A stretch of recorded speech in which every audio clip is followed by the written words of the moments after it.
Good evening, everybody. My name is Todd Wessel. I'm the editor and publisher of the Journal and Topics newspapers, and I will serve as moderator of tonight's debate. Welcome all.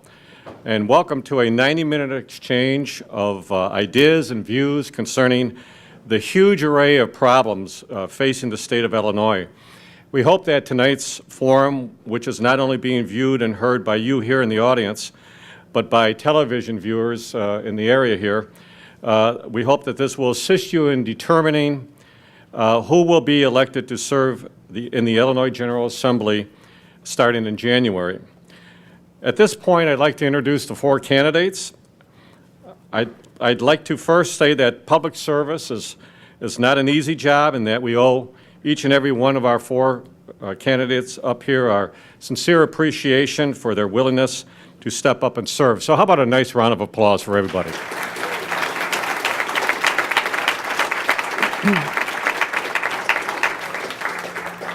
First of all, I'd like to introduce the two candidates running for state senator in the 28th District. Democrat Dan Kotowski was elected to the state Senate in 2007. He serves on 5 committees in the Illinois General Assembly and chairs the Senate Appropriations 2 Committee. Dan lives with his wife Ann and their 2 sons Nate and Cooper in Park Ridge. Dan Kotowski.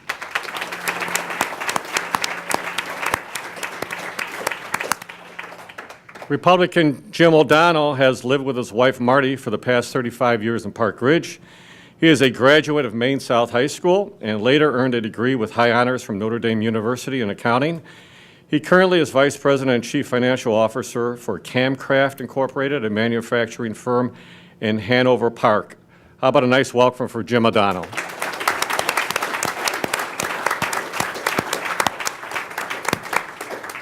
Moving to the state representative district in the 55th House District. Republican Susan Sweeney is a longtime Park Ridge resident, having graduated from Maine South High School and later earning a bachelor's degree in health education from the University of Illinois. She was employed as a client manager for IBM and is a certified substitute teacher, as well as a community activist for special needs children. Susan is the mother of 3 children, Kelly, Jake, and Brendan. Susan Sweeney.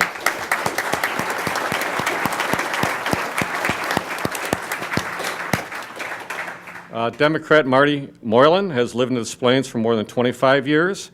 He is currently mayor of Des Plaines, having been elected in 2009, and before that he was alderman of the 2nd Ward. He has more than 40 years in the construction industry, specializing in the electrical field. Mr. Moylan is married to Lisa and the father of a son, Colt. Say hello to Marty Moylan.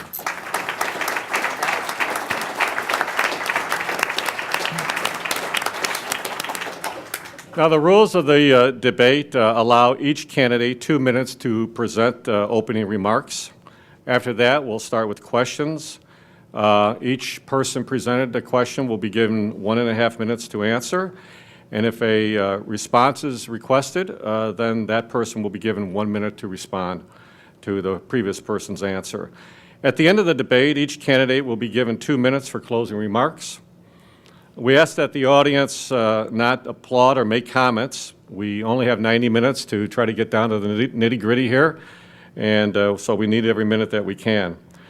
Also, again, we invite everyone and anyone to write down questions that they would like for us to ask. If we can, we have a lot of questions here, but we'll do the best we can. We have index cards. Just raise your hands if you'd like to have a card or a pencil. And then it'll be brought up to us, and we'll hopefully be able to answer it. So at this point, let's begin the debate. We're going to start with Senator Kotowski. Most state candidates that we've talked to this election year agree that reform of the state's pension program is at the top of their priority list. Do you agree with that? Tell us why change is needed and what proposals do you favor to implement improvements? Don't we get to make an opening statement? Oh, I'm sorry. Sorry about that. Dan, you got 2 minutes. Thank you very I much. apologize. Thank you and good evening. I appreciate the Journal Topics for hosting this event here today. I want to thank all of you for coming and all of you who are watching at home. My name is Dan Kotowski, and I entered the state Senate in 2007 with an agenda to end business as usual, to go after political corruption, end reckless spending so we can fix what's wrong with our state. Look, we've had decades of political corruption, decades of waste, decades of people who mismanage their money, and decades of sweetheart deals. The critical issue is what's being done to fix the problem. Well, I'm proud of what I've accomplished so far. I'm proud of what I've done to do that. By working with people from both sides of the aisle, I passed the most fundamental spending reform in our state, which requires the state of Illinois for the first time ever to live within its means, just like a family, just like a business, and to fund programs based on whether they work or not. So we fund what works, get rid of what doesn't. No more automatic funding in the state budget. I also passed a law which punishes political corruption by confiscating the campaign funds, the salaries, and the pensions of those who violate the public trust. If you listen to voters, they'll tell you they want a government that works, not one paralyzed by waste and corruption, mismanagement. They want a government that works. And if you also listen to voters, they'll tell you this isn't about a party. This isn't about a particular party. This is about who's doing something to make Illinois better. Well, I've done something to make Illinois better, and I've worked with people from both sides of the aisle to do that. And I'm proud most recently to get the endorsement of the Chicago Tribune and the Daily Herald for my efforts to work with people from both sides of the aisle to end reckless spending, to control the way government is spending your tax dollars, to make sure we have more accountability, more transparency, and to make sure we move the state of Illinois in the right direction. Thank you. Jim O'Donnell. I also thank you for the opportunity to be here tonight. I just can't say how pleased I am that everybody would have turned out like this, and I'm thankful for the Journal for putting this on. Todd has introduced somewhat of my background, and I think maybe after hearing that you might ask, why in the world would you ever enter the world of politics after a successful business career? And perhaps one of the reasons is, I used to be a soccer referee, and I'm kind of used to the abuse and a little crazy, but notwithstanding comments about decades of abuse, the Democratic Party has been in total control of the General Assembly since 2002. They've had the governorship, both chambers of the General Assembly, and in that period of time, they have driven the economy of the state straight into the ground. We can talk about budgeting for results and talk about ending reckless spending, but the fact of the matter is we need to look at what we have today. And what we have today is $8 billion of unpaid bills. We have a broken pension system, and we have businesses and people leaving this state. I just talked to somebody yesterday, a fellow at 75 years old, still working because he can't afford to pay the taxes in the state of Illinois, but he's going to retire this year, and they're moving to Arizona because it's too expensive to be here. I finally, however, decided to run. Senator Kotowski has been part of this train wreck since 2006. And in that period of time, he has voted to borrow money, he's voted to raise his own pay, but when he finally voted to give us a 67% state income tax increase, to take a week's worth of pay out of our pockets, I decided to run against him for the state Senate. I look forward to a lively discussion tonight and present to you why I believe I'm the right candidate to represent the 28th Senate District. Thank you very much. Susan. Thank you. I really appreciate the opportunity to be here today, Todd, and for all of you to be present. And I want to give you a clear choice, which I think we have in this election, and I want your support. We are at a critical junction. I'm running for state representative. I grew up here in Park Ridge, and I had two great parents who have been my role models. And my dad was a self-made man. He had his own business. And when I think about the opportunities that existed several decades ago, it's devastating to see the change. My dad used to say, if you can't get a job in Chicago, you can't get a job. And that was the case then. But it's certainly not now. And when you look, in large part, thanks to what our career politicians have done at our state, what are we known for? We're known for our fiscal mismanagement, for our skyrocketing taxes, for our huge pension crisis and debt that we have, and our corruption. I look at my son, Jake, who just went off to college, and I wonder, will he even have the opportunity to come back here in Illinois and get a job? And that's why I'm running for state representative. Because I can't sit on the sidelines. And I cannot watch what has happened to this state continue. It's not fair. We have a fantastic state. We have every reason to stay in the state. And I echo the sentiments that Jim just said, which is that we can't afford to hear the same messages over and over. I've walked to thousands of doors in this district. And I got to tell you, it's just, it's not shocking, but it's heartbreaking to hear people talk about the two things that are of most concern to them: property taxes being raised and the impact of not having jobs. I don't want to sit and watch this any longer. And I think it's not for without reason that people are leaving the state. I hear it all the time. If they haven't left already, they're thinking about leaving once their kids are grown. Time is up now. Thank So I'd appreciate your support. you. Marty Moylan? Good evening, everyone, and thank you for visiting the City of Des Plaines. I'm Marty Moylan. I'm the mayor of the City of Des Plaines. I would like to welcome Ms. Sweeney and her relatives. I would also like to welcome the other candidates. My brother and I started this journey more than 14 months ago. We've been going door to door ever since.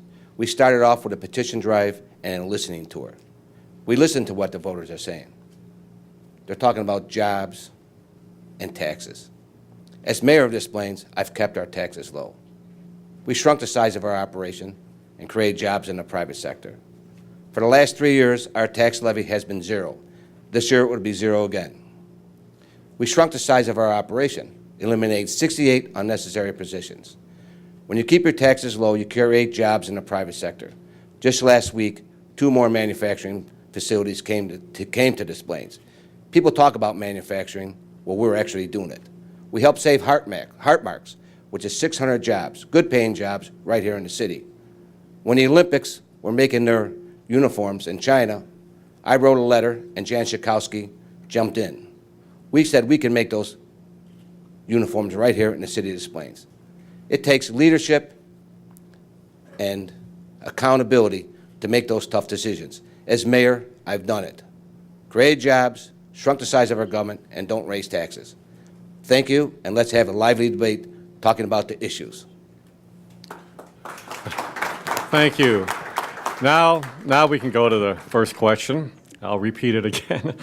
Most state candidates we've talked to this election year agree that reform of the state's pension program is at the top of their priority list. Do you agree with that?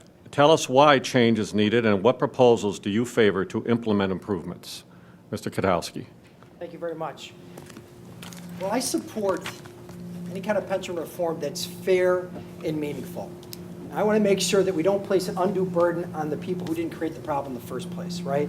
They're people who've spent their entire lives working hard and playing by the rules. But the reality is we have to have a solution for this. And I've voted for pension reform to make sure that we protect the pensions of these retirees, that we cut the pension benefits of politicians, because nobody gets the pension deal that a politician has been able to receive in the state. And then we go after double dipping in pensions, because that's a fundamental problem, and that's a challenge it presents. I just want to get back to an issue that was raised. It was raised, and it's been talked about, that I voted to raise my salary. Nothing could be further from the truth. The vote that my opponent talks about happened before I ever entered the state senate. Before. Notice how he said 2006. It was before I became a state senator. Here are the facts. The facts are, I voted to reject the pay increases several times. I voted to cut my salary 4 different times. I voted to get rid of this free health care perk that politicians get that nobody else gets, saving the state $250 million. Look, Jim, you know that's not true. You know that's not true, and you should be ashamed of yourself. Mr. O'Donnell.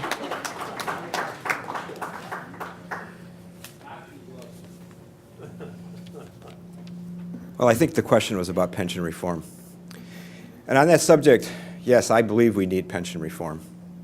With teachers' pensions alone, by the teachers' actuarial study, we have promised over $600 billion in benefits, and we have $70 billion right now to pay for them.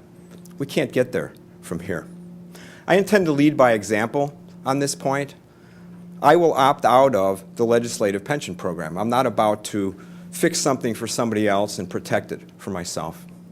I believe that we need to have a going forward reform, a thoughtful and fair reform, And I have looked to see what they've done in some other states, and I think that Rhode Island serves as a fairly good model from what I've seen, where they did a combination of, they froze temporarily cost of living adjustments going forward until funding levels reached some defined level. They raised the retirement age, but they gave credit to everybody that was already in the system, such that people that had been there for a long time had minimal impact. People that were kind of just starting out had a much greater impact. And finally, they put everybody into a hybrid plan, partial traditional pension plan, partial 401k type plan. And I have to tell you, if I were a young pension person and I had my choice of putting my money into a black hole for people like Mike Madigan and his buddies to play around with, or to put it someplace where I could see it, manage it, and take it with me, that would be my choice. That's the kind of reform that I favor. Susan Sweeney? This is a serious issue that faces and impacts many, many people.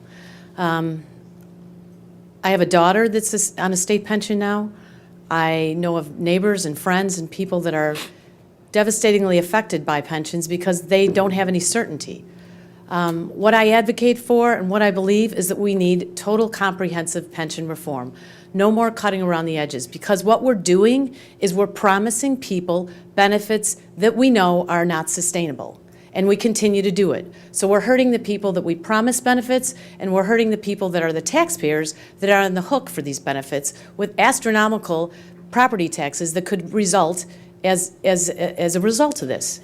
So what we need to do is have comprehensive pension reform, and I believe we need to address two things. One, we ought to have people get control of their own money. We ought to protect first what people have earned to date, as well as people in retirement that are living on a fixed income. But going forward, we ought to have a way where people can, just like in the private sector and people that have made transitions in their pensions to a 401k, people should be able to have control of their own money and invest. And that would afford us an opportunity to move forward and get out of this debt. Also, I think we ought to have some type of pension cap, because if you look at, what's happening is 6 years after retirement or 7 years after retirement, we're seeing people getting more in retirement with 3% COLAs, the cost of living adjustments, than they're getting more in retirement than they made in their last year's salary. So I advocate that we ought to, as a framework, not have the ability to continue paying out pensions that are earning more than what their last year's salary is. Thank you. Marty Moylan? As a state legislator, I will lead by example. I will opt out of the pension program, and I'm glad that Ms. Sweeney has decided to follow my lead. The pension problem was caused by numerous situations. Certain union officials and administrators took advantage. They paid their salaries at the end of their career, thus doubling their pension. I will pass a law that says that you can only receive one pension and work for your salary at the next job. So, as I said earlier, we have to lead by example. Also, state legislators, I would be opposed to having any state legislators receive pensions, but it's because it's a part-time job with full-time hours. Thank you. Next question goes to Jim O'Donnell. What ideas do you have to institute some spending discipline in state government, such as like what the governor proposed, closing some prisons? For instance, would you support a measure that would require a 3/5 vote to allow a tax increase?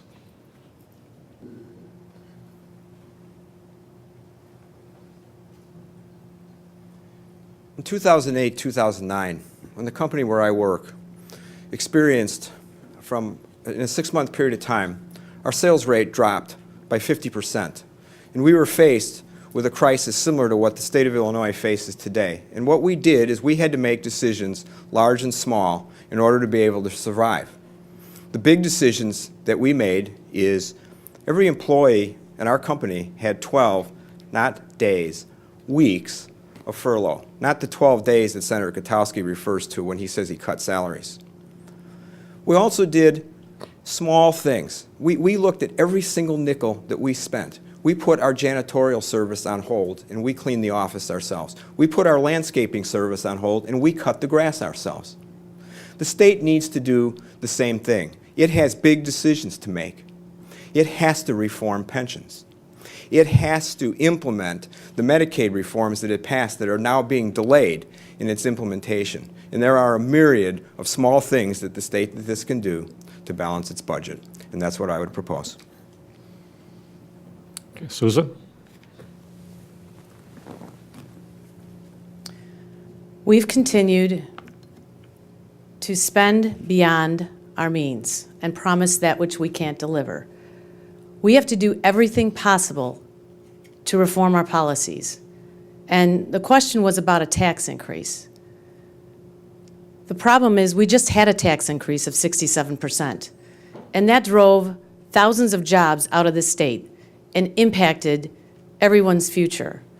When I look at what we ought to aim to do in this state is define who it is that we want to serve in our government. We are here to take care of the elderly and the disabled and provide for the indigent. And what we don't want to do is crowd out services continually, because right now we have a budget that pensions and Medicaid are crowding out services as they grow for everybody, for essential state services. So I don't want to see continued taxation, because the more that happens, the more it has a more devastating impact on our residents of our state.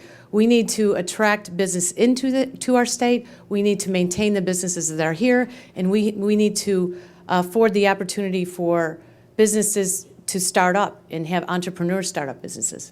And we won't do that if we continue to increase our income tax. Thank you. Springfield is broke and broken. As mayor, we balanced our budget. We eliminated waste. We eliminated travel expenses. We eliminated car allowances. I will go line by line in the state's budget and eliminate whatever is necessary to balance the budget. Dan Kotowski? Thank you very much. A very respected colleague of mine talks about the quickest way out of a hole is to stop digging. Well, my spending reform law that I passed takes away the shovel, right? I passed a law that requires the state of Illinois for the first time ever to live within its means, just like a family, just like a business, to live within its means. And it's led to significant cuts across the board. It led to $1.3 billion being set aside to pay off old bills.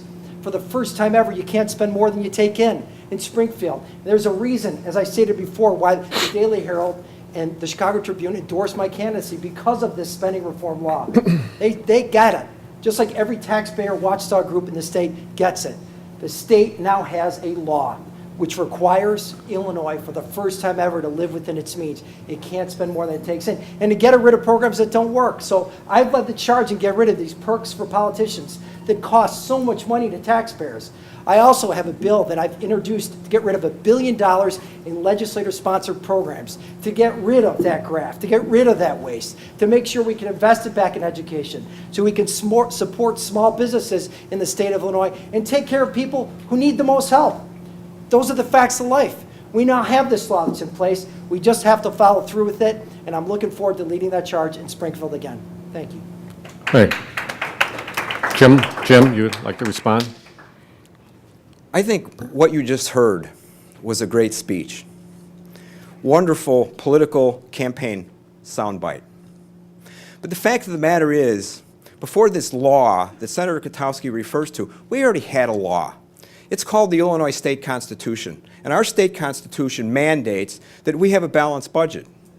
But unfortunately, the career politicians in Springfield, over the years, including all 6 that Senator Kotowski has been in office, have found ways to get around that. They delay bills into the next year. They use smoke and mirrors and all kinds of accounting tricks to make it look like they balanced the budget, and they haven't balanced the budget, and that's why we have $8 billion in unpaid bills, and the stack really isn't going down. So, nice speech, but I don't see the results. You can respond to that, Senator, if you want to. Sure, absolutely. I mean, here's the facts of life in the state. I mean, there's a reason why I worked with the Civic Federation on this, the Taxpayers Federation. I mean, they get it. If you look at the state budget over the past year, look, this isn't going to happen overnight. It took us decades to get into this mess, right? Decades, and both political parties are to blame. But the facts are, this law got implemented just last year, and we cut spending by $1 billion. We set aside $1.3 billion to pay off old bills. And the state's required to live within its means, just like a business. And now we have a multi-year revenue forecast, just like a business. You can't spend more than you take in, just like a family, just like a business. Yeah, it's a great speech, thank you, but it's also the facts. Thank you. Next question is for Susan Sweeney. The issues of women's reproductive rights, partial birth abortion, and abortion in general continues to be a lightning rod in Illinois and throughout the country. Where do you stand on these issues?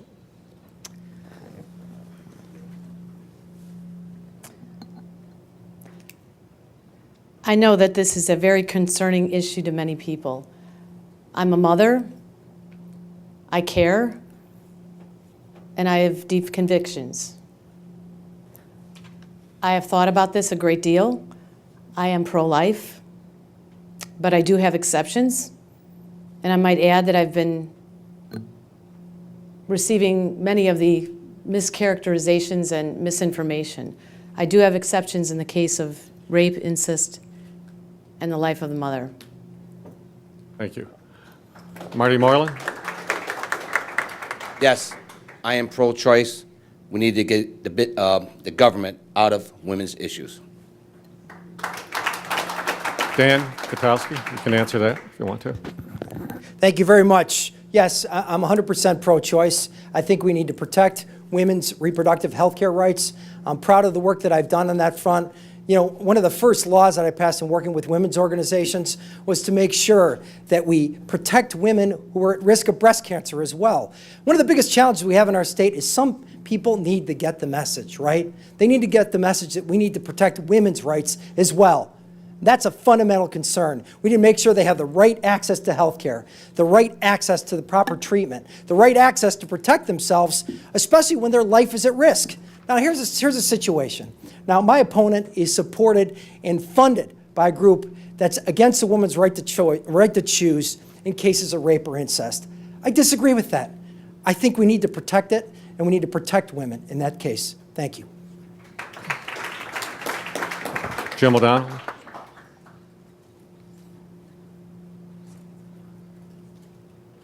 I believe that Senator Kotowski should tell his friends that are putting out literature that maintain that I am against abortion without exceptions, because it is flatly not true. And I think you should ask them to stop that. My position on that is I am pro-life, but I believe that there are gray areas as it pertains to rape, incest, and the life of the mother. But you know what? Throughout my campaign, I haven't chosen to make an issue of this. I think it's the Democrats that choose to make an issue out of this. The Democrats, since 2006 or 2002, choose your year, that continue to drive this state into a deficit condition. And they use these social issues to deflect because they don't want to run on their record. They don't want to talk about the fact that they gave us the largest state income tax in history in this state. So it's a diversion, and I would also ask you to stop your supporters from falsely accusing me. Okay. Did you want to respond to that, Mr. Kotowski? You can. Then you should not accept support from a group, that extremist group, that's against a woman's right to choose in cases of rape or incest. So you should send the check back to them right now or tomorrow. Get it back to them, because the reality is they don't support a woman's right to choose, and they're not concerned about the health and safety of a mother. So write the check back tomorrow, and then we'll make it even. Yes. Mr. Moylan, did you want to respond? Yes. I would like to thank State Representative Rosemary Mulligan. She endorsed me today, and she says, Marty Moylan is a leader who shares my belief that a woman's personal medical decisions should be made by her and her doctor, not politicians in Springfield.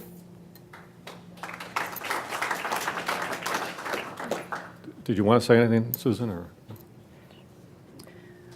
I would second what Jim just said. I think we all have different opinions on this.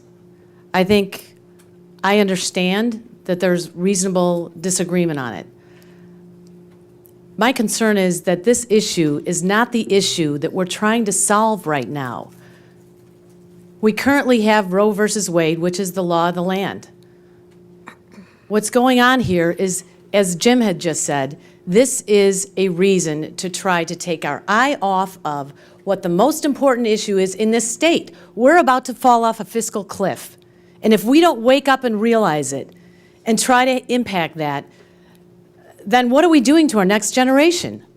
We cannot afford to keep the same policies that are impacting us like this in the future.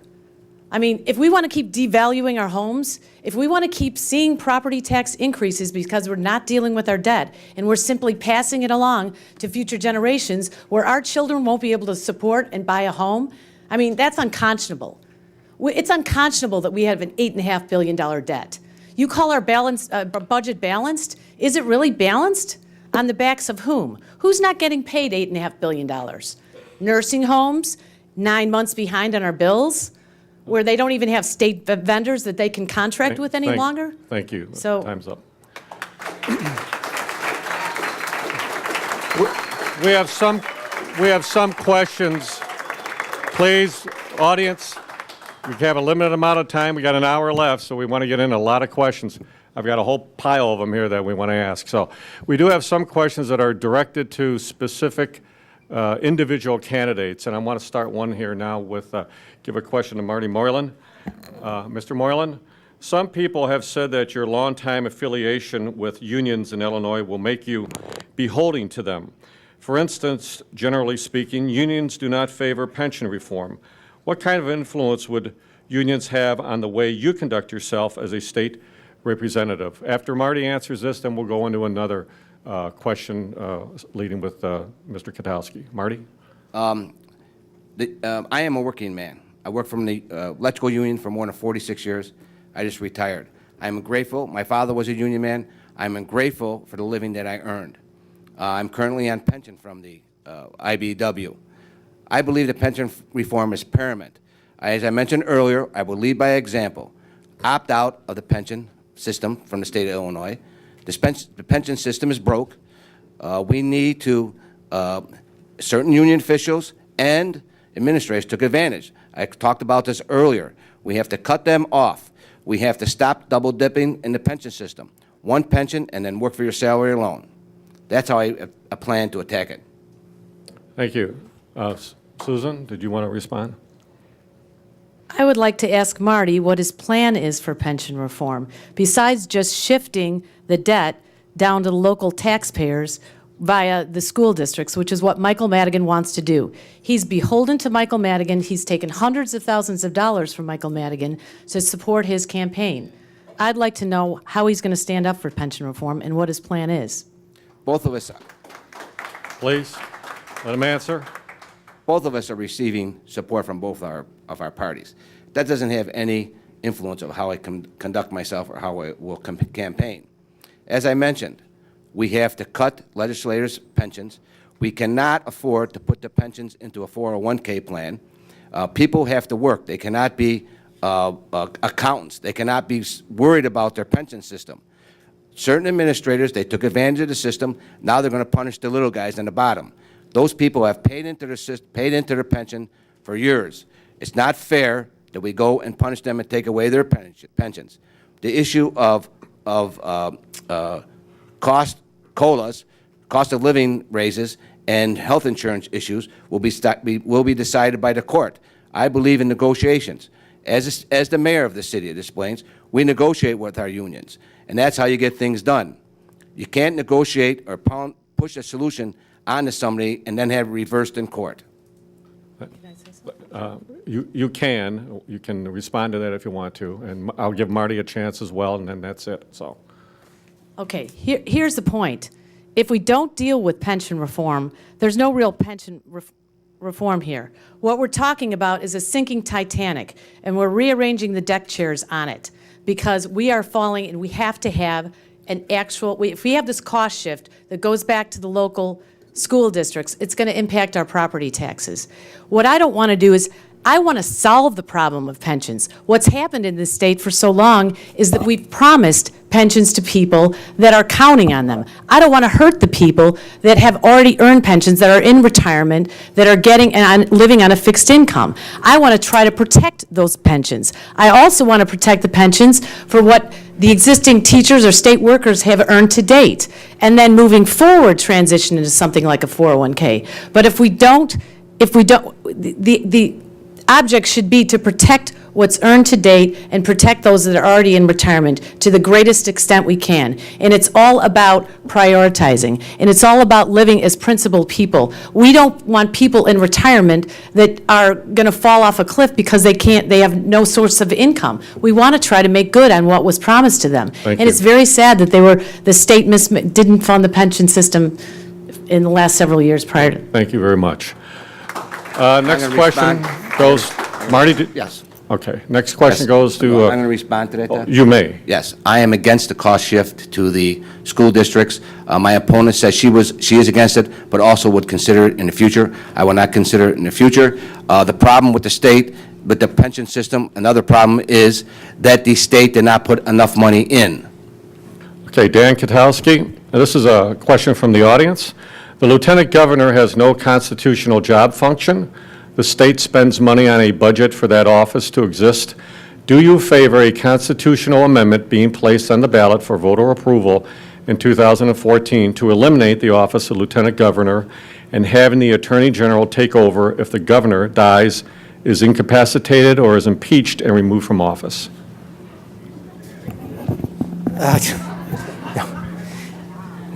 Could you restate the question? Just kidding. So here's the reality here. What I currently support, I have grave concerns about changing the hierarchy in the state and then having somebody assume that position. Well, here's a bigger way in which we can save money, right? We can consolidate the treasurer's office and the comptroller's office, which they both support. I support that. They serve a duplicative function, right? I mean, they're both dealing with the state's finances, and we need to consolidate those respective constitutional offices so we can save taxpayer money. That's a waste of taxpayers' money, and I support that. Thank you. Jim O'Donnell, would you like to answer? I would take it one step further. I would do all three of those things. I would consolidate those two constitutional offices, and I would eliminate the office of lieutenant governor. I think that the problem is that the hierarchy that you referred to, Mr. Madigan and such, they really don't want to do that, and so I don't know that we'll ever see the light of day. But I would love to see that happen. I think it would be a great way to save money. Thank you. Susan Sweeney? I think what Jim said logically makes sense, but I think I'd have to study it a little bit further. I'm not certain how I would respond to that. I mean, obviously what we want is fairness in our offices and with elected officials' responsibilities. And I think what we've had in the state of Illinois is a disaster. So, I mean, we're talking about fixing problems that we all recognize, continue, and we have to look at having input from district residents to determine what we should do going forward. Thank you. Marty? Yes, I would vote to eliminate the office of lieutenant governor and all the perks to go with it. Okay, the next question is for Jim O'Donnell. Let's see. What role do you believe, this is from the audience, what role do you believe the government plays in promoting job creation and growing the economy?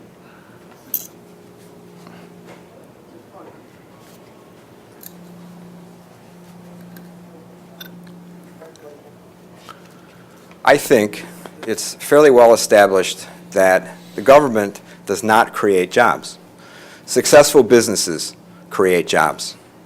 And unfortunately, in the years that he's been in office, my opponent has done everything in his power to make it difficult for those businesses to do just that. He's raised our taxes. He voted against meaningful workers' compensation reform. He's voted for additional health care mandates. All these things increase the cost of doing business, make us uncompetitive with other states, and I think that's a bad thing. I think that, I'll reiterate my statement, I think that successful businesses create jobs. I've been part of successful businesses my entire career. We've created jobs. I know how it works. Just as an example, the 67% tax increase that Senator Kotowski was the deciding vote on, the additional money that the owners of my company have to pay, we could have bought another machine for our machine shop. We could have hired 3 people to run that machine, and perhaps our heat treater could have put some people on to heat treat the extra parts that we would have had. That's how jobs get created or lost in this case.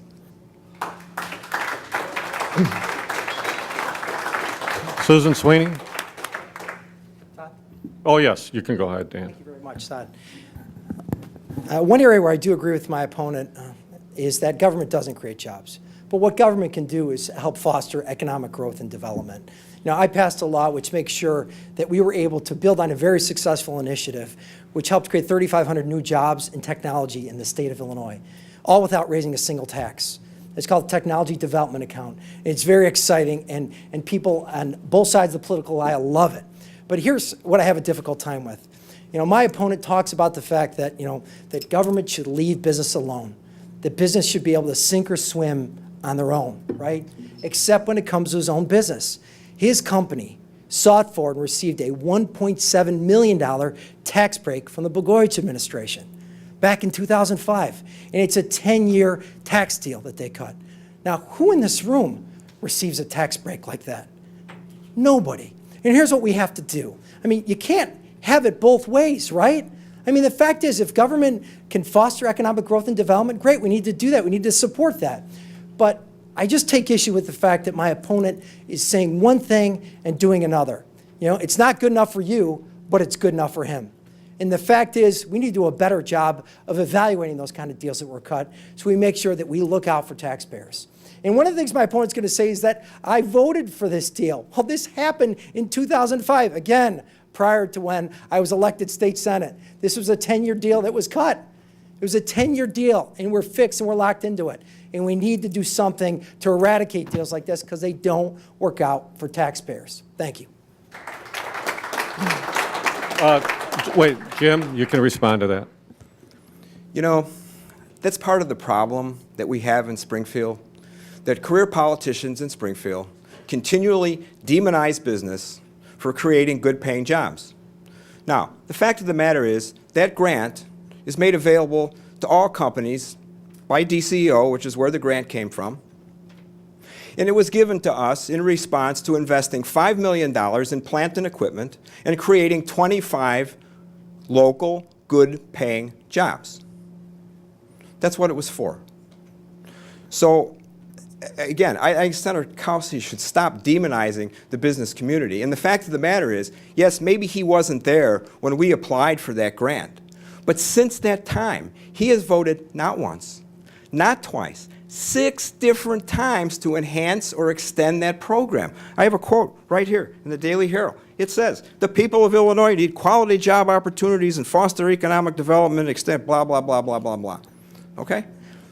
What the business community doesn't want are people like career politician Dan Kotowski picking winners and losers, because when that happens, think Sears. So yes, we would like the government to get out of the way, and if you would lower taxes, pass meaningful workers' comp reform, pass meaningful unemployment compensation reform, companies would be happy to give all those edge credits back and discontinue those programs. Thank you.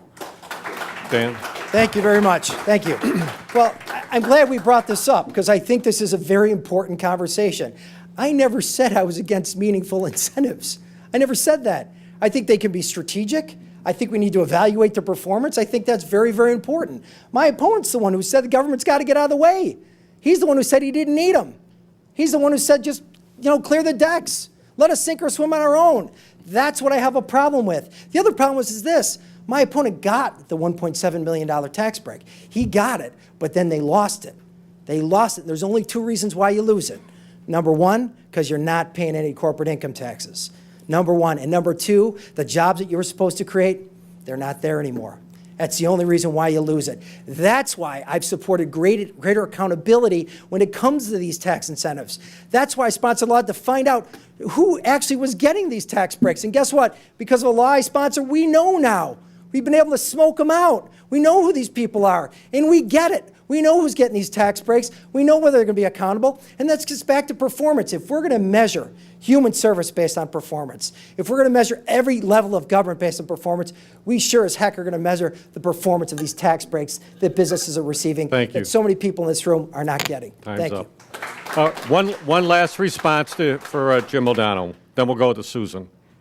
You know, I think we need to understand what he says in terms of the tax break not applying after the years of 2006, 2007, is we had one of the worst recessions that this country ever had. And you are absolutely right. Our company lost money. But you know what? To get through it, we didn't borrow money, and we didn't stop paying our suppliers, and we strategically, and we've grown our company back, and those jobs are all back, and we will take advantage of the credit. And by the way, Dan, we take advantage of it since it's made available, just like I'm sure everybody in this room does with their charitable deductions, and they take their homestead exemption on their property taxes. I'm sure you do. If it's made available, I don't know that anybody here thinks that we shouldn't have done that. Thank you. Susan, do you remember the question? You can repeat it.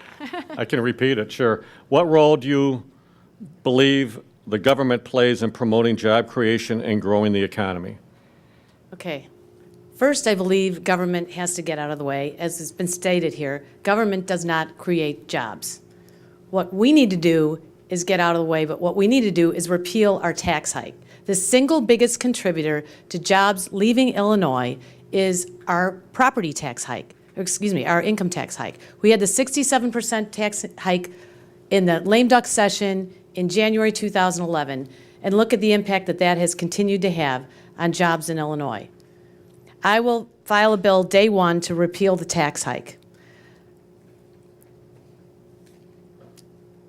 There's a direct correlation between growth of states and tax policies. And that's what we seem to be ignoring. Because when you look at the different states, I mean, Jimmy John's just left the state not as a business, but in his personal residency. And he has full intentions to consider leaving the state of Illinois. Why? Because of our taxing policies.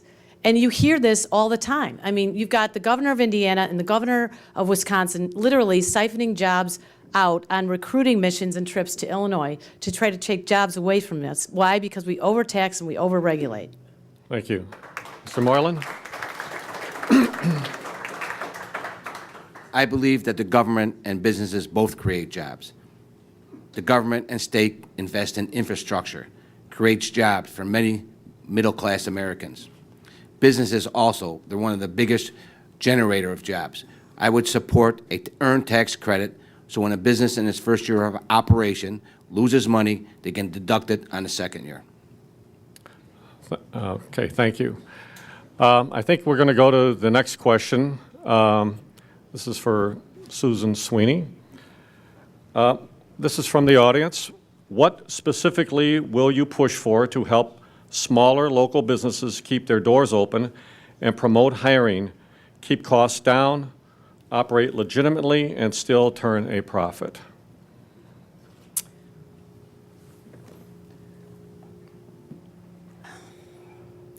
There are about 1.1 million small businesses in the state of Illinois. If we could give certainty to those businesses and they could hire one more person, wouldn't that be great? And wouldn't that really impact us all if those small businesses could create jobs? One of the biggest costs that businesses are faced with are workers' compensation. We need true workers' compensation reform where we address real causation so that we don't have 150% of the national average in workers' compensation cost in Illinois. That's another thing that's driving businesses out of Illinois. We also need to reinstate the net operating carry forward loss so that businesses are incented to stay here. There's also research and development tax credits that we should make permanent. So I think there's a lot of suggestions, but what we don't want to do, again, is we want to repeal the tax hike so businesses do have the opportunity to stay in Illinois. Thank you. Marty? Yes, one of my first acts would be to repeal the the 67% income tax increase. Also, I believe that we should do just like we've been doing here in the city of Des Plaines. We've been eliminating waste, cutting our budget, shrinking the size of our operation. When you keep taxes low, people will come. They need a fixed cost, and that's what I plan on doing, by leading by example. Okay. Susan, if you want to respond to that, you can. In the city of Des Plaines, since Marty Moylan has been alderman and mayor, property taxes have increased 22%. He was the deciding vote to double the gasoline tax. Telephone taxes have doubled. Utility rates have gone up. So I don't think we have a record of a reformer, and that's what I want to be down in Springfield. I want to make a difference because we're about to fall off a fiscal cliff. I don't think we need more of the same, and I don't think we need career politicians down in Springfield. Okay, you want to respond, Marty? Yes, here's the, Ms. Sweeney likes to use this thing called fuzzy math. Here's the facts, which is supported by our finance department. For the last 3 years, our taxes are, what I charge the residents of Des Plaines is zero. That's our tax levy, what we charge the residents has been zeroed. It's an insult to our aldermen that are in the audience and our department heads that work so hard to keep our taxes low. 68 total positions reductions. Our budget in 2008 was $118 million, 2011 was 96. Our bond rating increased to AA2. Our unreserved fund from 2007 was $1 million. Today it's 18.9. As you can see, when you work hard, you cut waste, cut extra expenses, you can make wonderful things happen, and that's why businesses are coming. As I mentioned earlier, 2 more manufacturing facilities came to Des Plaines last week. They're actually making products right here. Everybody talks about manufacturing opportunities. We're doing it. Thank you. Senator Kotowski? Thank you very much. When you look at the way in which we prioritize our spending in the state of Illinois, you'll find something very, very interesting. A very small percentage of state dollars is spent on economic development. A very small percentage. Yes, we have a capital bill, which I gladly supported, which is going to take care of infrastructure, schools, bridges, roads, but very small percentage of our operating dollars is spent on economic development. I mean, that's a problem. You know, I received national recognition as being a champion of small business for a couple of reasons. Because of the fact that I supported a research and development tax credit, you know, for businesses in the state of Illinois. Also, because I supported the technology development account, which I talked to you before, which is a partnership between the state and businesses, which allows the investment in startup technology companies. And it's led to $800 million in outside private sector investment in the state of Illinois in the creation of 3,500 new jobs, all without raising a single tax. Yes, we're a center here in our area. We're a center for entrepreneurs. We're a center for resources when it comes to universities. We have a world-class city. But we also need to do whatever we can to make sure we help these businesses. And we can create partnerships like the one I mentioned before. But we can also make sure we give a boost to small businesses. And I helped pass a law which makes sure that if you hire somebody, a new employee in the state of Illinois, you get a tax break, you get a tax credit. And I think that's going to spur on our economy, and it's going to help small businesses. Jim O'Donnell? Last January, Caterpillar announced that it was bringing work in from offshore. Imagine that. Building a new plant to put it in, 1,500 workers going into that plant, and it's going to Athens, Georgia, and Illinois was never considered because the business climate in the state of Illinois is so bad. A year prior to that, Doug Oberhelman, CEO of Caterpillar, defined what was wrong. He said, you need to balance your budget and you need to have meaningful workers' comp reform. Well, we haven't balanced our budget, and Senator Kotowski was one of 6 in the Senate to vote no on meaningful workers' comp reform. Now, one other comment relative to Senator Kotowski and his friendships with the small business community. I've been endorsed by the Illinois Chamber of Commerce, the National Federation of Independent Business, the Tooling and Manufacturing Association, and the Illinois Manufacturers Association. Senator Kotowski's voting record with all 4 of those organizations is in the range of 25 to 30%. That's how the business community is answering his voting record. Well, one of the largest chambers of commerce in the country, the Chicagoland Chamber of Commerce, endorsed me, and I'm proud of that endorsement. Look, you're not going to make everybody happy, right?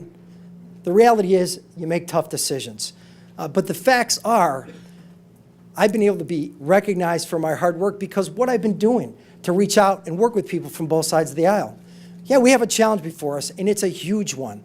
But the fact remains, this is an opportunity that we have. And to build on the success of these initiatives that I talked about, tax breaks for small businesses if they hire a new employee, making sure that we build on the technology development account for startup businesses in our state, and make sure, to get back to this issue, let's talk about this a little bit because I think it's important.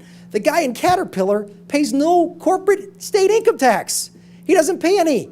And he talks about the fact of how bad of an environment it is in the state of Illinois. How bad? Meanwhile, all of you have to shoulder that burden. All of you are a part of that. Look, I'm just talking about the fact that we need to work together to come up with reasonable solutions to solve this problem. But when we cite people out there who, quite frankly, aren't paying their fair share, unlike all of you in this audience, I think we need to do something. Thank you. Thank you, thank you. Jim O'Donnell, you wanted to respond to that? You can. Just very quickly. It's once again remarks demonizing the business community and these remarks about companies not paying taxes. I know that there are some small business owners in this room, and I know that they would jump up and talk about how much they're paying in income taxes and in property taxes. And if you want to demonize the Caterpillars of the world that employ thousands of people that are paying Illinois state income taxes, well, go ahead and have at it. But I don't think it makes any sense. Dan, Wait, you can. hold on, Todd. 30 seconds. I think this is an 30 important seconds. issue. Please, folks. This is an important issue. No one's demonizing Caterpillar. They're just stating the facts. 2/3 of corporations don't pay any state corporate income tax. 2/3 don't pay any corporate income tax. Motorola, Folks, Caterpillar. please, let them answer. I mean, look, we need to make this fair, and this is our opportunity to do that. These are the facts. Yes, people create jobs, but small businesses create jobs. They're the lifeblood of our economy, and we need to make sure we look out for them as well, and that's what I'm all about. Thank you. Thank you. Hold on a minute, hold on. to respond. I'll give you 20 seconds, and I'll then take that's 20 it, we move on, so. Again, demonization. 2/3 of the companies don't pay income taxes. That includes all the S-corps. All of you small business owners out here that are incorporated as S-corps, he's accusing you of not paying any income taxes because your profits flow through to your personal income tax return, and that's how you pay them. Next question goes to Marty Moylan. Next question is from the audience to Mr. Marty Moylan. You mean we have some time here? Do you want to get into the fray a little bit no, I'm more? just kidding. Okay. All right. This is a question from the audience. Yes.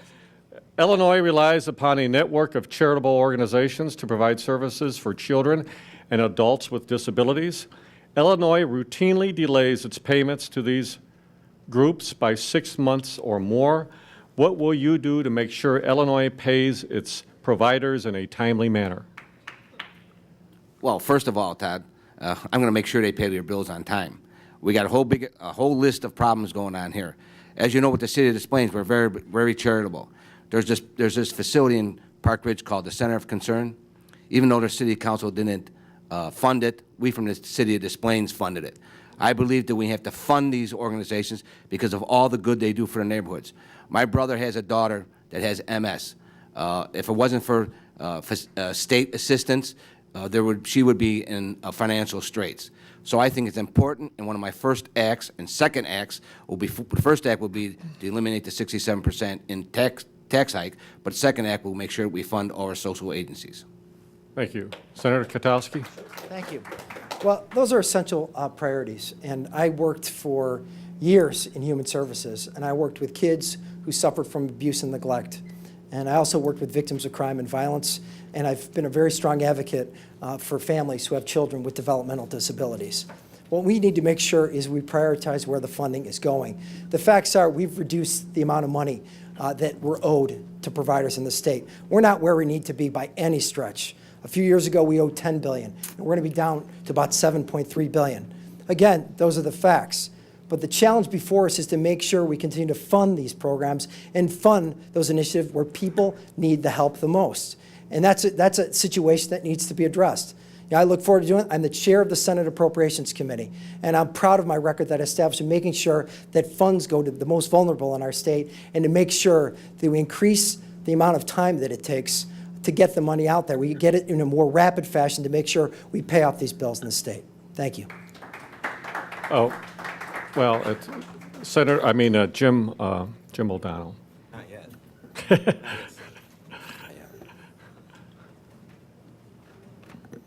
The reality is, again, we've been under the total control of the Democratic Party since 2002. And the Democratic Party is supposed to be the champion of the little guy. And the fact of the matter is that we are dead last, 50 out of 50 states, somebody say 51 out of 50 because the District of Columbia is better, in funding for the developmentally disabled. And we're not going to get out of this until we do those big things that I talked about before, until we have meaningful pension reform, which the General Assembly, for the longest time, has continued to punt on and not solve the problem, until we implement all the Medicaid reforms. It's been in the paper 3 times in the last several weeks about how the reforms that were enacted that keep crowding out the Medicaid people that are most in need, because we have ineligibility issues and means testing issues, and we're not implementing those reforms. Until that stuff gets fixed, we're not going to have the money to fund these other programs. And quite frankly, there was just one of the groups just came out 2 days ago and said, it's looking a little shaky on these Medicaid reforms, and the 7.3 reduction down to 7.3, still up there, over 8, like it's been for the last couple of years, is in severe jeopardy. Thank you. Susan Sweeney? Okay, Dan, but then we got to I give think it's Susan a important. chance. There's a measure that I've introduced which to address $1 billion in legislator-sponsored programs that have been around for decades. Now, we can get rid of, they're automatically funded. Remember I talked to you about getting rid of automatic funding in the state budget? Well, that's what my law does, but there's an area in the state budget that we can eliminate. This $1 billion for legislator-sponsored programs so we can fund. We can fund human services and fund these programs for people who need the most help. Thank you. Susan? I echo everything Jim just said. The concern I have is the career politicians down in Springfield have not dealt with pension reform. It's going to continue to crowd out services for the truly needy. I don't think we want 3 generations on welfare. I don't think we want to keep seeing our Medicaid program growing and growing. But that's what's going to continue happening, that we're going to have more and more people needing services that we cannot provide because we're not dealing with our pension problem. The developmentally disabled, we are 51st behind the Commonwealth of Puerto Rico and the District of Columbia in our funding. I mean, that's unconscionable. How can we have bills that are mounting at $8.5 billion of unpaid bills? I mean, we're really hurting people, and we have to stop. So without meaningful pension reform, we will not be able to do anything other than continue down this death spiral of really not supporting those that are truly in need. Thank you. Next question, we start with Senator Kotowski. If the 66% tax hike is reversed, how will the lost revenue be made up? Well, I just mentioned one area. There's $1 billion in legislator-sponsored programs that we can get rid of and help to fund the state budget. I also, talking about this law that requires a state to live within its means and fund programs based on whether they work or not, we've been able to get rid of a lot of programs that aren't working. And one of the ones I talked about is the close to $250 million that we were spending on free health care for politicians. $250 million.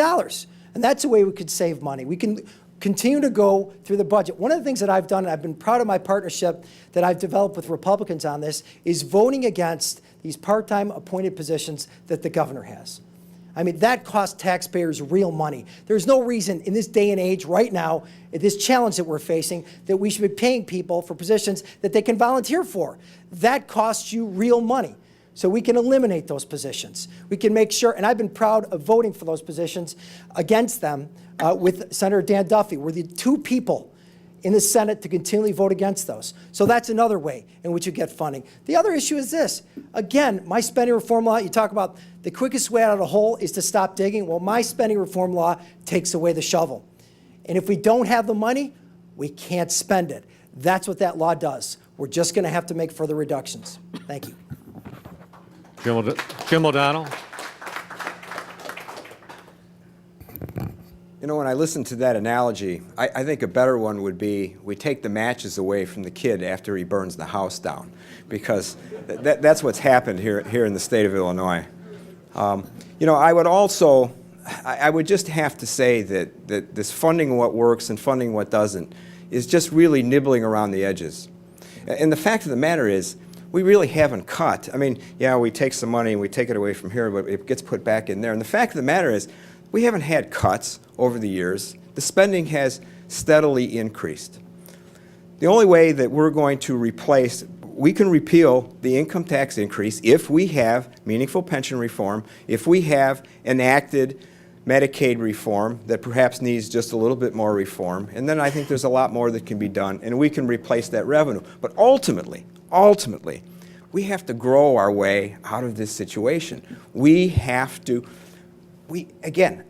can't have this situation where every time I go out and knock on doors, I'm told by somebody, hey, as soon as my kid graduates from high school, I'm leaving the state of Illinois. I'm not going to stay here and continue to pay these taxes.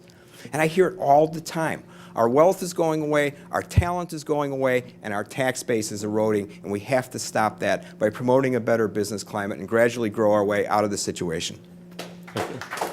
Dan, you can respond, and then we'll go to Susan. And I think that's important, and I'm glad that point was raised. Look, I don't know if any of you in this room had been able to receive a $250,000 reduction in your property taxes. You probably haven't.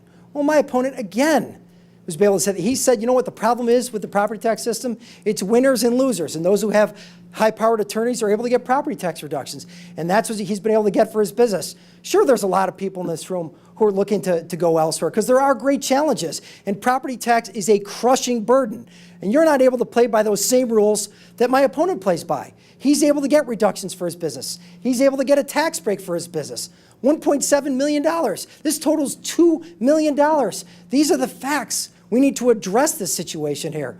And that's the problem that we face in the state. Look, I get back to this issue. And I find it ironic that a person who's a businessman who says that judging spending based on performance is a bad way to go. Look, this is fundamental change. Every area of our life is judged on performance. At work, on the baseball field, everywhere. Government spending should be judged on performance. Thank you. Go ahead. You can respond. I have to ask a question. How many people here in the audience have protested their property taxes? How many? Please raise your hand. I find it amazing that somebody that I've heard boast about seminars that he's hosted for people to appeal their property taxes, and again, he's demonizing my business for doing the same thing. And quite frankly, I would have to say, if you would stop voting for things that cause my property taxes to go up, then maybe I wouldn't even have to do that. You know what? In this last fiscal, here's a good one for you. In this last fiscal year, because of the educational spending cuts that had to be made because of their reckless spending, in District 207, $200,000 less flows into District 207 from the state of Illinois, and guess where that difference gets made up? In our property taxes. Thanks a lot. I'll give you 20 seconds. We got to move to Susan then. 20 seconds. Let him answer, then we're moving on. Raise your hand if you got a $250,000 reduction in your property taxes. Yeah. Didn't happen. Everybody, shoot, quiet. Here are the facts. Here are the facts. None of you are able to get that because he plays by a different set of rules. And these are the challenges we face in our state. There are people who play by a different set of rules. They say one thing and they do another. They get massive property tax reductions. Yeah, of course I'm going to look out for people in constituent service to lower their property taxes. That's a crushing burden that they face. Okay. And of course I'm going to do that. 20 Thank you. seconds. Susan, would you like to answer the question? Do you remember it? I got to go back. I'm like, my head's spinning. I got 10 different things. Let me ask it again. If the 66% tax hike is reversed, how will the lost revenue be made up? I think that's what the question was. Okay. So I agree. We can't just cut our way out of this. We have to grow our way out with business opportunities. But we can look at what was a bipartisan commission by Quinn, which was the Taxpayer Action Board.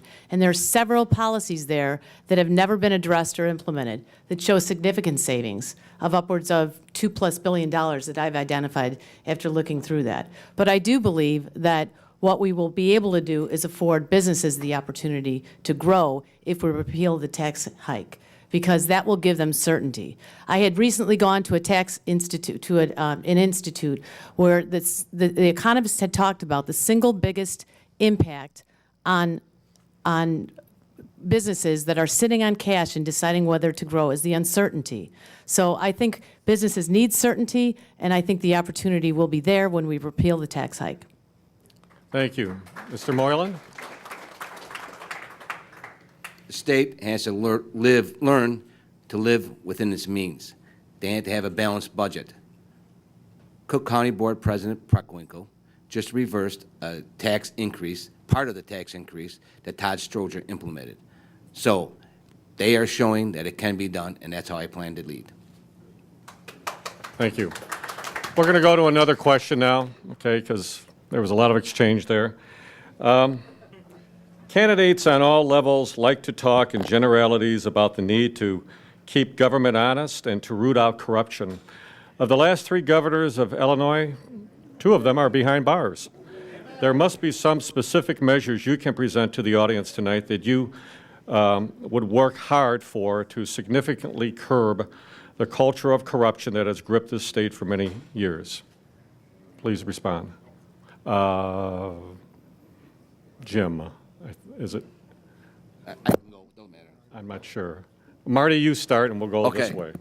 First of all, Senator Kotowski is one of the leading senators in the issue of reforming not only not a pension, but campaign contributions. As our senator and the next state rep, I would support and follow Dan's lead, because I think he is a shining example of what should be done in this area. Susan? I wish I had a silver bullet answer to how we eliminate corruption in Illinois, because I think we're all so very tired of it. We need to elect what we think are honest, trustworthy officials. And I just hope that I have that opportunity to be your representative, because I truly care. I'm sick and tired of thinking about the future for my children and your children, because we're not dealing with our problems. And we know that there is an answer, because several decades ago, this was the land of opportunity, okay? Illinois, as we all know, is rich in agricultural resources and is a vibrant, beautiful state. There is no reason why we should be losing jobs to other states. There is no reason why we should be in this economic decline. It was not like this. This was not the place that I grew up in. And we can restore it. But we can only restore it when we do elect officials that are willing to stand up to the status quo and reform. We don't need career politicians. Michael Madigan's been down in Springfield for 42 years.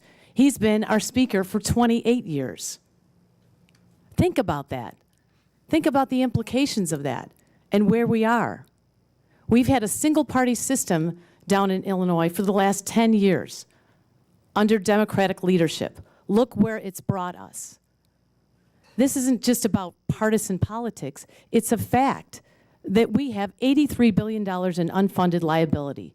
Isn't that a scary thought? How are we going to pay for that? Thank you. We can. Thank you. Jim O'Donnell? As some of you in the room might know, I had a pretty tough primary fight to get here. And after the primary was over and I had won, I took a little vacation. My wife and I took a few days off, and we were out in Colorado. And You know, after about the 5th time, somebody said to me that I was talking to, "Hey, did you fly out here to see your governor?" You know,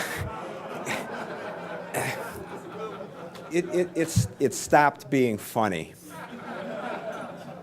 And I think that we need to vote out of office the career politicians that have enabled the corruption to happen, that have enabled the failed policies that have ruled this state. And on that note, I support term limits for legislators. I think 10 years makes all the sense in the world. Hold on. Let him answer. You're cutting into his time. No, that's enough time for me. I think those are the Okay. things that I would like to see happen. Senator Kotowski? Thank you. You know, I entered the state senate in 2007, so I really appreciate this quest to label me as a career politician. It's only been a few years. Now, remember this, I was the only Democrat to break with my party and not support Rod Blagojevich for re-election. The only one in the entire state of Illinois. And I voted to impeach him. And the other thing that I did was I passed a law that confiscates the campaign funds, the salaries, and the pensions of corrupt politicians to send a very clear and definitive message that we will not tolerate corruption in the state of Illinois. And I passed a law which allows you to recall corrupt politicians in our state. So you have the power. You have the power to remove somebody from office if they're not performing. And I passed a law which opens up state contracts. You know, these contracts under Ryan and Blagojevich, it opens them up for competitive bidding at the point of renewal to get rid of these sweetheart deals of the past. Look, I've stood up to corruption, I've stared it in the face, and I'm going to keep fighting against it because that's the fundamental problem we face in our state. Because when people say that, it impacts all of us, right? When they talk about this corruption, there's nothing more draining than someone talking about how corrupt our state is. Look, if you look at my record, I've stood up with and I worked with people from both sides out to pass measures to battle corruption, to end reckless spending, to stand up to business as usual, and I'm going to keep doing it if you vote for me on November 6th. Thanks so much. We have next question is for Susan Sweeney. Oh, go ahead, Jim. You want to respond? Is there a need? It's not a response. I didn't get my turn. Oh, okay. I'm sorry. Go ahead. Yeah. No, I didn't get a turn. It skipped over. It went from Marty to. Oh, I did get a turn. Did you speak, Jim? Did you speak to the issue? Okay. All right. I do want to respond. Sorry. Yeah. Sorry. Jim, you did I did. respond. Okay, so- but I do want to respond. Well, we'll give it 20 seconds, okay? That's it. Go ahead. All right. No, that's all right. I won't respond. Okay. Next question is to Susan Sweeney. What ideas do you have to improve education in Illinois and, more importantly, student performance?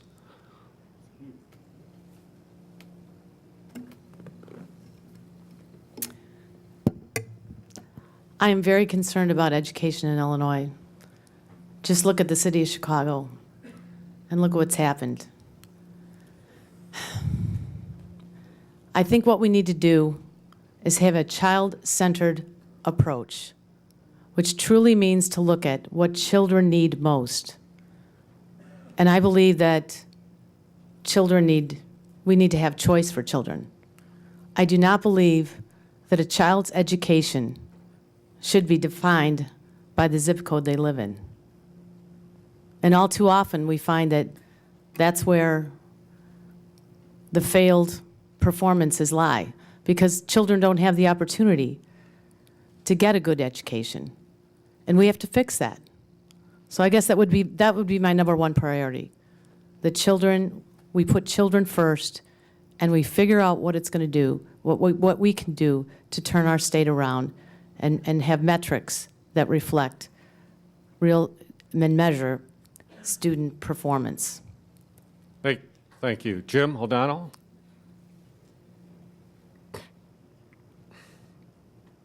I think the two things that strike me as most important, one of the things that in our company we do that's a winning tactic is that we absolutely hire the best people. And I think it's a key element that makes our business successful. And I strongly believe that principals, as the CEOs of their schools, should have the right to hire the best people without regard to union seniority. I also think that schools should be held accountable for their performances. I support a rating system like they have in Florida, A, B, C, D, so everybody knows what's going on in that school. Now, I did want to respond to the previous point, and 20 seconds didn't do it justice, but you know, we talk about business as usual in the state of Illinois, so I want to talk about business as usual in the state of Illinois. Back in 2007, a company that Senator Kotowski worked for received a grant, $75,000, to buy a new shredder. Senator Kotowski voted to fund that grant, and Senator Kotowski voted to approve the head of DCO who approved that grant. I think that's business as usual, and I think we need to stop it. Senator Kotowski? Again, let's get our facts straight. I never worked for that company in 2007. I mean, it's completely a misrepresentation of the truth. They applied for that grant before I even started working there, and I don't even work there anymore. This is another example. It's like the same thing I talked about with the pay increase before I even got there. Look, I'm willing to take responsibility, but not for everything that was done before I ever got elected. And that's a challenge that we face here. Now, I want to get to this issue because I think it's important. Education is a fundamental issue that we face in the state of Illinois. Look, if you look at the graduation rates in our state, if you only have a high school diploma, your unemployment rate is about 20%. If you have a college degree, it's about 6%. That tells us where we need to focus our energy and to make sure that we get people the jobs that they need. Look, I helped create a partnership with Harper Community College and manufacturers in our area to make sure we fill the manufacturing jobs that are available right now. They create partnerships with them so people are able to get the jobs that they need. The fact remains is we created this partnership where they had internships where they can get hired so people can get the skills necessary to work in manufacturing. That's essential. And that's why I've also supported Race to the Top, which had a lot to do with performance-based funding. You know, the funding that's tied to performance, because we need to make sure our kids are prepared. You know, if you get a college degree, your unemployment rate is about 6%. I say it again in the state. And we need to make sure they get the right education and we fund the programs so they're able to get the jobs necessary so they can lead a good, quality, productive life. Thank you. Thank you. Marty, Moylan? Yes. I need to respond. No, Marty goes now, and then we'll see about a response. I want to respond to Why Jim. does everybody else I want to respond to Jim's I didn't response. say you couldn't. Just give it a minute here. I think we should ensure that the state keeps funding our schools and especially our special needs children. We have to work with our parents and the parents of the children to make sure they're part of the education process. Just recently at Forest High School, they opened up an early learning center. No matter what your income level is, I think that the state and elected officials should provide them with a quality education. Thank you. If you'd like to, anybody else would like to say anything on that? If not, we're going to have to go into now the closing remarks. We've gone. Said I could respond. You would like to respond? That's what I asked. Go ahead. Yeah, I would like to respond. You know, I don't know when that grant was applied for, but that grant was funded in 2007, and Senator Kotowski's economic interest statement, and it's a matter of public record, shows that he worked for that company at that time, and I'll leave it at that. Last response. You know, for a guy who's supposed to be good with numbers, you sure have a difficulty with dates. I don't know when it happened. I mean, the fact is you're wrong, and I'm more than happy to address things in the close. Thank you. All right, we've reached the point now where we're going to give everyone 2 minutes for closing remarks, and we'll start with Marty Moylan. First, I would like to thank everyone for attending this evening. I think we had a candid discussion about the issues. It's important that we send someone to Springfield that actually has made those tough decisions. Cut budgets, balanced those tough decisions that we had to make concerning the budget. You know, we had to cut personnel, and it's not easy until you're there making those tough decisions. We've created jobs in the private sector. Springfield is a tough place to work. As I go around door to door, block to block, call people on the phone, they're all discussing and saying the same thing. Can you please help us? I believe as a community, We all must work together. We got to stop this bickering. We need bipartisan support to get things done for our residents, especially the residents of the 55th District. As mayor of this great city, I work with aldermen from both sides of the aisle. We have one goal, to provide our residents with a better quality of life. There are all kinds of things that are affecting our neighbors: foreclosures, higher property taxes. These are things that we need to address, and you can count on me, Marty Moylan, as state representative, that I will be there and be there for you. Thank you. Thank you for attending, and as your state rep, you can call me day or night. Just like I was mayor, I will be there for you. Storms, snowstorms, rain, leaves, on my bike, in my car, I will be there for you. Thank you. Thank you very much. And God bless America. Thank you. Susan Sweeney, you have 2 minutes. I hope this debate has presented a clear contrast between myself and my opponent. If you want to elect somebody that's going to be beholden to Michael Madigan, elect my opponent. If you want to elect somebody that's going to reform Illinois and stand up for what I believe you all want to our fiscal crisis that we're facing, elect me. If you want somebody that's going to continue to not reform policies and go with the status quo, elect my opponent. If you want a reformer, elect me. When you look at the smear campaign that's run against me, that has been run against me, what does that say about what's going to happen down in Springfield? You think Marty's really going to stand up to Michael Madigan? I want to stand up to Michael Madigan. I am tired of the way the state has been run. I'm a mother. We have future generations that are really impacted. We are creating generational theft, as some of the students have talked about that have formed a new group. I don't want to see that continue to happen. I want to make a difference to you. My door will be open to you. I want to collaborate. I think I can work well with people, and I'm very concerned about our future. So please elect me, and anything I can do to answer questions, I would appreciate talking with you one-on-one. Thank you. Thank you.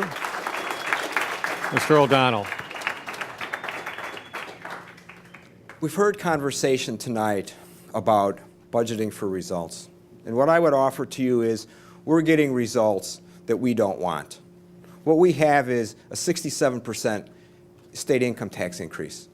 We have our property taxes going up while our property values are going down.